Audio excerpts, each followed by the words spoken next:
The Snowman's Curse. It was a cold, sunny afternoon when the Johnson family decided to build a snowman.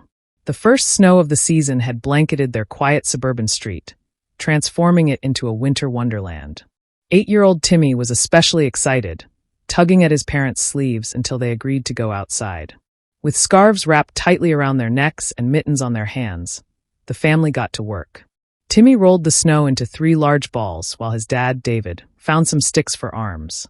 His mom, Laura, added the finishing touches. A carrot for the nose, coal for the eyes, and an old hat perched jauntily on top. "There," Laura said, stepping back to admire their creation. "What do you think, Timmy?" Timmy grinned. "He looks awesome. Can we name him Frosty?"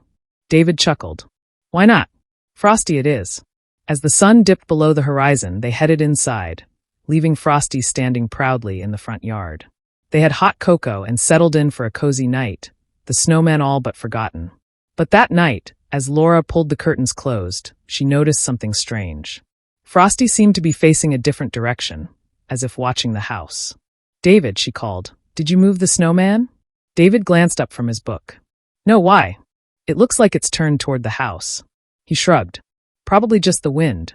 Laura nodded, but a chill ran down her spine that had nothing to do with the cold. She shook it off and went to bed. The next morning, Timmy was the first to notice the footprints.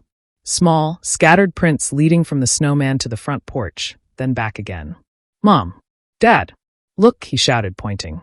David frowned as he stepped outside to inspect. Weird. Must have been some neighborhood kids playing a prank. But as the day went on, an uneasy feeling settled over the family. That night, Laura couldn't shake the sensation that they were being watched. She checked the windows again before bed. Frosty was still there, now closer to the porch.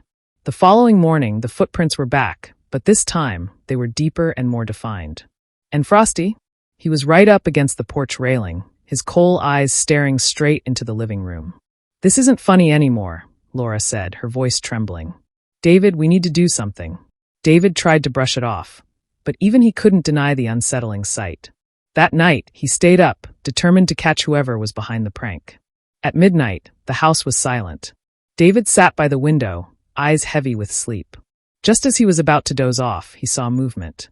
Frosty was moving, slowly, deliberately, dragging its snowy bulk across the yard toward the house. David bolted upright. "Laura! Timmy! Wake up!"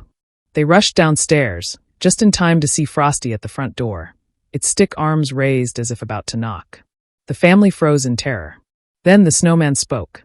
Its voice was a chilling whisper, carried on the icy wind. "You took my place," it hissed. "Now I will take yours." David grabbed a fireplace poker and swung the door open, but Frosty was gone. Only the footprints remained, leading back into the yard, where the snowman now stood, eerily still. "We have to end this," Laura whispered. "Now." Together, they dismantled the snowman, scattering its parts across the yard. But as they retreated inside, a cold wind howled through the air, and a voice whispered, "You can't get rid of me that easily." That night, they didn't sleep. The house creaked and groaned, the cold seeping into every corner. By morning, they found a new snowman in the yard, identical to the first. Terrified, the family packed their belongings and left, never looking back. The house stood empty, the snowman watching, waiting.